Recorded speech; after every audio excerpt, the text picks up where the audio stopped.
सुबह सुबह अदिति को चुपचाप बैठे देख जतिन ने टोका, किस सोच में डूबी हो? बर्थडे बॉय के लिए कोई प्लान दिमाग में चल रहा है क्या?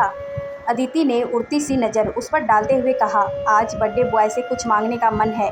नाराज़ ना हो तो कुछ कहूँ? एक नहीं 1000 कहो, बस उन बातों में जीजी नहीं होनी चाहिए।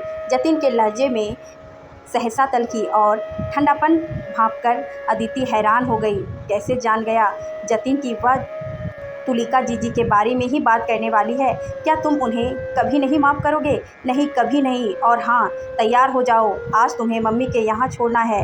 रक्षाबंधन में तुम्हें मुझे मेरे मायके छोड़ने का ध्यान रहता है, पर आज के दिन कोई तुम्हारा भी इंतज़ार करता होगा, या याद नहीं रहता? ओहो, फिर वही बात। मैंने तुमसे कितनी बार कहा है कि इस घर में जीजी का प्रवेश और जिक्र वर्जित है। उनसे जुड़ी हमारी संवेदनाएं कब की मर चुकी है। तुम्हें यह समझ में क्यों नहीं आता? सालों हो गई, ना कभी माँ ने ना पिताजी ने उनकी कोई बात की, फिर तुम्हें क्यों इस नियम को तोड़ रही हो? तो क्या विरासत में मिले इसी नियम का पालन हमेशा किया जाएगा? हमारे बच्चे अपनी बुआ के विषय में पूछेंगे तो क्या उन्हें भी इस नियम का वास्ता दिया जाएगा? बोल देना उनकी बुआ मर चुकी है। जतिन, प्लीज़ चुप हो जाओ। अदिति के विचलित स्वर पर उसने खुद पर नियंत्रण किया। उसकी गर्भावस्था का ध्यान करके वह मौन हो गया और अपने कमरे में चला आया। खिंच हो आई थी कि क्यों कर उसका बर्थडे रक्षाबंधन के दिन पड़ गया। जीजी के प्रति नफरत सालों से खाद पानी पाकर अपनी जुड़े मजबूती से मन में जमा चुकी थी। उसे उखाड़ फेंकने के लिए आत्मबल वह कहाँ से लाए? वह विवाह के बाद ही उसने बड़ी बहन से जुड़े अवांछित प्रसंग अदिति से साझा करते हुए उसे समझा दिया था कि तलुका जीजी का इस घर में कोई अस्तित्व नहीं है। उनका जिक्र करके वह पिताजी के जख्मों को कुरेदने का प्रयास ना करे। पर जब से पिताजी इस दुनिया से गए हैं, अदिति गाहे बगाए जीजी को इस घर से जोड़ने का मौका ढूंढती ही रहती है। वह क्या जाने उस अतीत की भयानक जिसे उसने और उसके माता पिता ने भोगा है। आज ना चाहते हुए भी अतीत के पन्ने एक एक करके फिर से खुलने लगे। कितना चाहा कि उन पन्नों को फाड़ कर फेंक दें, पर जो पन्ने शौक, गुस्से और बदले की मजबूत गोद से ऐसे जुड़े हैं, वो भला फटे कैसे? अतीत के पन्ने आंखों के सामने फाड़ने लगे थे। उसमें और जीजी के उम्र में लगभग 11-12 साल का अंतर था। माँ पिताजी के साथ तुलिका जीजी से भी खूब दुलार मिला। जीजी की बैंक में नौकरी लगे 2 साल हो गए थे। पिताजी ने जीजी के लिए एक लड़का ढूंढा। जब उसने रजामंदी मांगी गई, तब उन्होंने अपने ऑफिस सहकर्मी से प्रेम हो जाने की बात बताई। विजातीय लड़के से जीजी का प्रेम होना पिताजी के लिए डूब मरने वाली बात थी। भारी विरोध हुआ। मान सम्मान के लिए पिताजी ने जीजी के सामने हाथ तक जोड़े। आखिरकार जीजी ने हार मान ली और पिताजी के पसंद के लड़के से शादी करने को राजी हो गई थी। बारात आ गए, जयमाला भी पड़ गया। फेरा का समय आया तो जीजी 2 फेरे के बाद ही जमीन पर बेहोश होकर गिर पड़ी। सब घबरा गए। पिताजी तो जीजी को गोद में उठाकर बचे हुए फेरे दिलाने के पक्ष में थे, पर दूल्हा नहीं माना। मुंह पर पानी के छींटे दिए गए। नींद बेहोशी में जब वह अकुल की ढेर लगा बैठी, तो माँ पिताजी के तो काटो तो खून नहीं वाली दशा हो गई थी। ये अकुल कौन है? दूल्हे के प्रश्न पर पिताजी जैसे लकवा मार गया। कौन है भाई ये अकुल? आसपास से सुगबुगाहट आई तो पिताजी ने जीजी को थप्पड़ मारकर होश में लाने का प्रयास किया।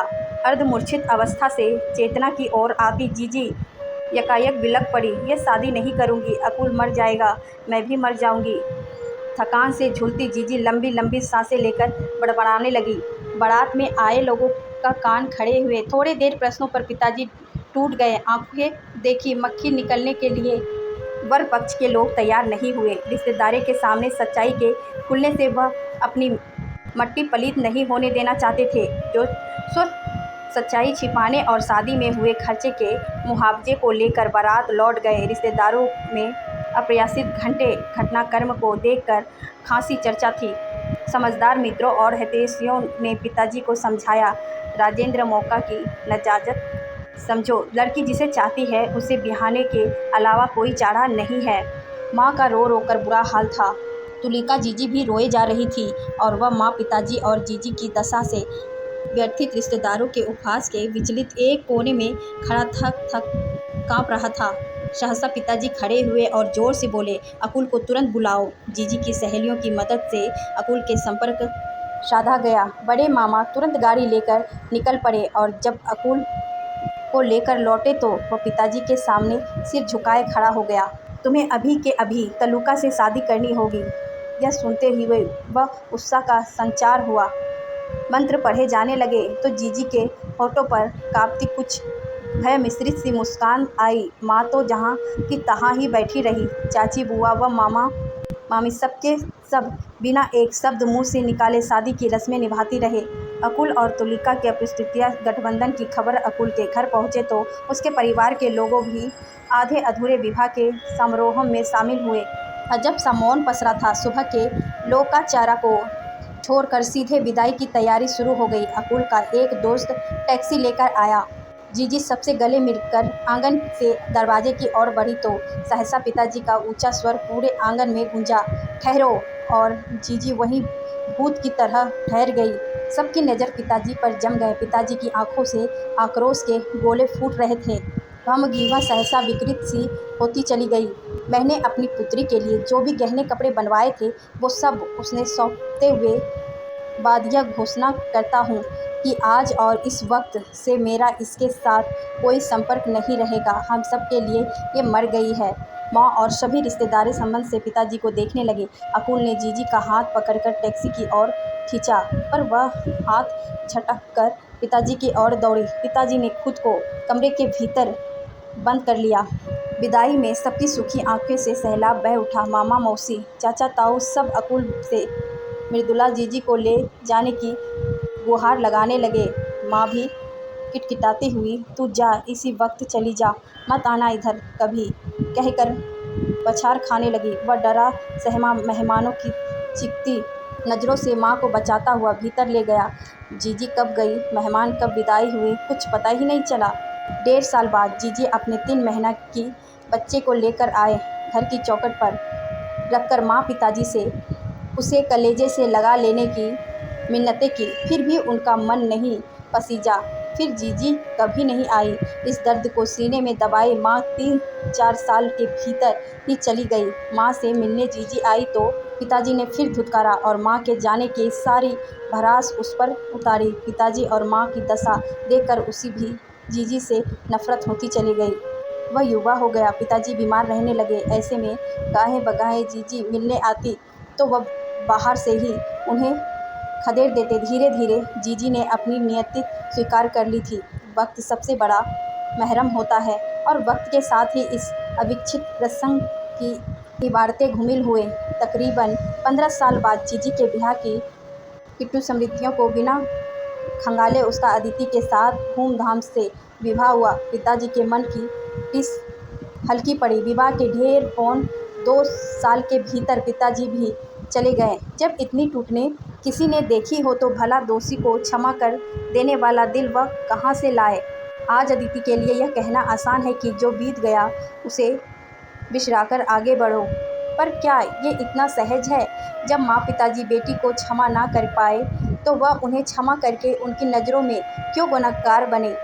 उसे याद आया जब पिताजी नहीं रहे थे, तब जब जीजी आए तो अदिति उनके सामने डाल सी खड़ी हो गई और बोली, पिताजी की कसम, उनके साथ चली गई। आप एक बेटी का अधिकार नहीं छीन सकते। वह मौके की नजाकत देख चुप रहा।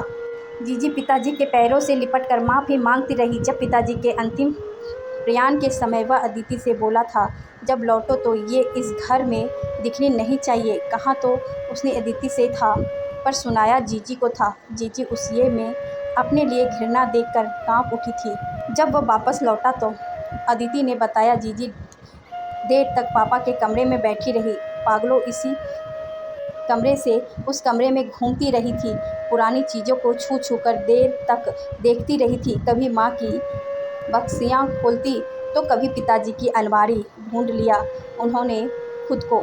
कुछ हाथ लगा, क्या मिला? देखकर उन्हें उनसे जुड़े कोई भी चीज़ उस घर में नहीं है। उनकी करतूत के चलते पापा ने उनसे जुड़े एक एक चीज़ जला दी थी।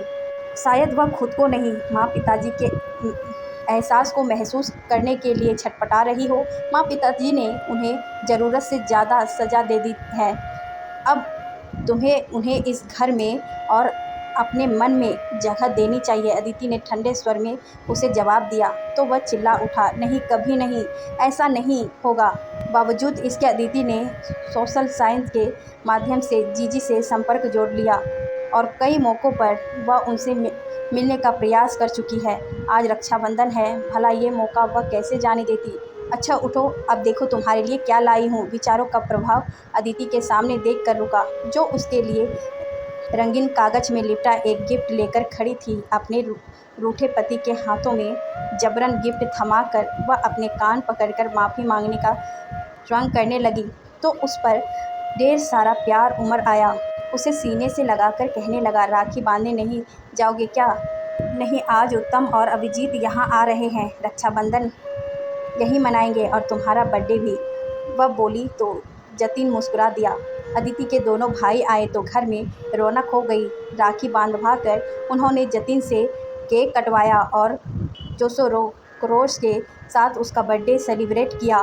सब चले गए तो अदिति ने कुछ फ़ोटो सोशल साइट पर डाल दी। कमेंट की बाढ़ सी आ गई। सहसा अदिति जतिन से चिरोड़ी सी कहती हुई बोली, सुनो, तुम्हें कसम है, गुस्सा मत होना। तुलिका जीजी ने भी आज सुबह इंस्टाग्राम में कुछ पोस्ट किए हैं, एक बार उसे देख लो ना। अच्छा खासा दिन बीता है, क्यों उसे बिगाड़ रही हो? अपने बर्थडे में मेरी खुशी के लिए तुम इतना भी नहीं कर सकते? अदिति रूठ कर मोबाइल वहीं छोड़कर चली गई तो नाराज़ होने के बावजूद जतिन ने जाने किस भावना के वशीभूत होकर उसके मोबाइल को उठा लिया और जीजी के साथ खुद की बचपन की संयुक्त फ़ोटो देखकर चौंक गया। जीजी की गोद में नन्हा सा जतिन, यह फ़ोटो शायद जीजी की गोद में खुद की मौजूदगी की वजह से बच गई होगी। जीजी ने लंबी पोस्ट लिखी थी जिन्हें ना चाहते हुए भी वह पढ़ता चला गया। एक बार, दो बार और फिर बार बार उस पोस्ट को पढ़ता मानो कोई सवाल हो जिसे हल करके प्रयास में प्रश्न बार बार पढ़ रहा हो। तस्वीर के नीचे लिखा था, मेरे छोटे भाई को जन्मदिन की ढेर सारी बधाइयाँ।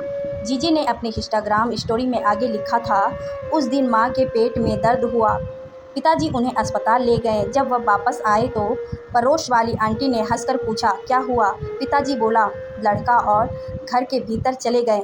कितने बुद्धू हुआ करते थे हम, जो अंत तक नहीं भांप पाते थे घर की नन्हा मेहमान आने वाला है। 11 साल की उम्र में माँ की गर्भ अवस्था की ना पहचानना मुश्किल था। यह वाकई हम आज की तुलना में डंबल हुआ करते थे। जतिन की आंखों में जाने कहाँ सी बदली सी छा गई। वह पढ़ रहा था, पड़ोस वाली आंटी ने मुझसे जब पूछा कि अपने छोटे भाई से मिलोगी तो भेंट में क्या दोगी, तो मेरी चिंता बढ़ गई। माँ के ऊन वाले झोल से थोड़ी ऊन ले आई। आंटी जीजी से फंदे डलवाए और भाई के लिए स्वेटर बुनना आरंभ किया। सिर्फ सीधा उल्टा बुनना आता था, ना घटना आता था, ना बढ़ाना। फिर भी जुनून था कि स्वेटर बनाना है। पड़ोस वाली आंटी की मदद से हाफ स्वेटर की तैयार करके ही अस्पताल गई। मेरा नन्हा मुद्रा भाई माँ के आंचल तले मज़े से सो रहा था। माँ ने मेरे हाथ में हाफ स्वेटर देखा तो हैरान हो गई। इत्तेफाक से उन दिन बारिश हुई थी, इस वजह से मौसम में ठंडक थी। माँ स्वेटर बनाते हुए भावुक हो गई थी। वह नन्हा स्वेटर मैंने बुना है, इस बात का उन्हें विश्वास ही नहीं हुआ। मुझे भी कहाँ से विश्वास होता कि मैंने बुना है। उस स्वेटर को देखकर खुद पर हंसी आती है। माँ, बुआ और मौसी भी मेरा बुना स्वेटर देखकर खूब हंसती थी। सच तो ये था कि जो मैंने बुना वह स्वेटर तो कतई नहीं था, वो तो रिश्ता था जिसे रातों रात बुन गई थी मैं भी ये किस्सा साझा करते हुए माँ की तरह भावुक हो रही हूँ और ईश्वर से दुआ मांगती हूँ कि तू जहाँ भी रहे खुश रहे, सहमत रहे। उधर यादें बरस रही थी और उधर जतिन की आंखें जब रुलाई सिसकियों में बदल गई तो अदिति तो जो शायद दरवाजे के पीछे से उसके हाव भाव का जायजा ले रही थी, वह दौड़ी चली आई। उसकी हालत देखकर वह रो भी पड़ी और बोली, बड़ा शुभ दिन है आज, भाई बहन के रिश्ते को दोबारा जन्म लेने दो। ये फ़ोटो आज ये स्वेटर जीजी मुझसे पूछकर ले आई थी, कब? जिस दिन पापा नहीं रहे थे। जतिन अपनी भावुकता पर काबू पा चुका था। अदिति ने मोबाइल उसकी ओर बढ़ाते हुए कहा, ये लो, फ़ोन करो जीजी को, कह दो हम आ रहे हैं। वह अभी भी हिचक से भरा शून्य में ताक रहा था। लो ना, एक बार बात करके तो देखो, मुझसे नहीं होगा, जतिन ने कहा तो अदिति के चेहरे पर जली आशा की किरण बुझ गई। सीधे जाएंगे रिश्ते में रस मलाई ले लेंगे। जीजी को बहुत पसंद है, बाकी तो किसी की पसंद नापसंद का पता नहीं। अदिति से आंखें चुराते हुए जतिन सहसा बोला, तो वहाँ वो आओ। जतिन ने आई लव यू कहते हुए उससे लिपट गए और यह सोचकर खुद को तैयार करने लगी कि जब टूटी कड़ियाँ जुड़ेंगे, मन में जमा बहुत कुछ पिघलेगा। ठंडा पड़े रिश्तों में ज्वार भाटे आएंगे, तब उसे ही सब कुछ संभालना होगा।